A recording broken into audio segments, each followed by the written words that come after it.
ඇස් දෙක අපේ අන්ධ වෙනවා කන් දෙක නොවැසී යනවා වකුගඩු දෙක නරක් වෙනවා මදු මේ ගොදුරක් වී දැනෙනවා ඒකේ වචනයක් අඩුයි ඒක එක්ක වැඩි වෙලා මේක ලියලා තියෙන්නේ මම ඉල්ලුවා මේක මේ හරියට ලියලා දෙන්න කියලා නෑ මේක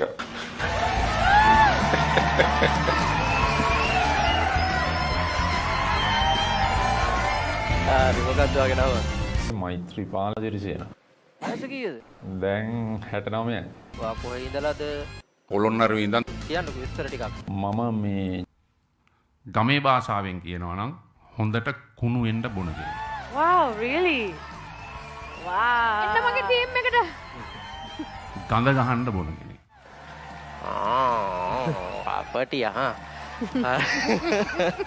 ඒක නේ තා විස්තර තිබිලානේ කියලා නෑනේ. හරි සාමාන්‍යයෙන් 100ට ප්‍රතිශතයක් හැටියට ගත්තාම 100ට අඩු ප්‍රමාණයක් පිළිහිටන කටහඬක් තමයි ඔයාලට පිළිහිටලා තියෙන්නේ. ඉතින් ඒ අඩු ප්‍රතිශතයෙන් එක්කෙනෙක් තමයි ඔයා. මම ඔයාලට සුබ පතනවා. සහ ජයවා. ඔයාලට ලස්සන වොයිස් එකක් තියෙනවා.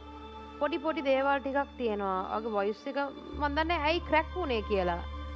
ෆ්ලූ එක හැදිලාද නැත්නම් මොන හරි ලෙඩක් හැදිලාද ඒ වගේ එකක්ද නැත්නම් මං හිතන්නේ වොයිස් එක චේන්ජ් වෙනවා. මං හිතන්නේ ඔයා එක්කෝ ඕවර් ප්‍රැක්ටිස් කරලා නින්ද මදි හොඳටම. කාටද? ආට. මට එහෙමද? මට එහෙම නිින්ද යන්නේ නැති ගතියක් අර එහෙම මුත් තිබුණේ නැහැ නේ. හොඳට නිින්ද යනවා හැමදාම මේ ඇඳට වෙටිච්ච ගමන් නිින්ද යනවා. කොහොමද කියන්නේ? ඔයාගේ ෂුවර් නැති ගතියක් තිබ්බ සමහර තැන්වල. ඉතින් ඒ දේවල් ඉගෙන ගන්න පුළුවන්. ඔයාට සින්දු කියන්න පුළුවන්. තව අපි ගොඩක් හොඳ කරගමු. මගේ ටීම් එකට ආවොත් ඒක කරගන්න පුළුවන්. මොන වගේ ගිට්ටුද කියලා තියෙන වෙන කම්පිටිෂන්ස් වල අමරබන්දු රූපසිංහ ඔයාලට පුළුවන් ද කොටසක් ගායනා කරලා පෙන්වන්න අපිට?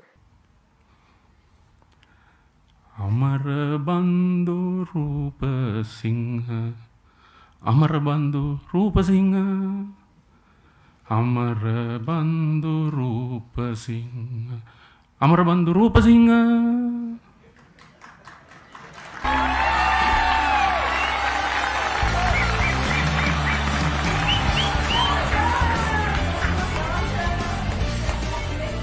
ස්තුතිවන්ත වෙනවා මේ මට ආරාධනා කිරීම ගැන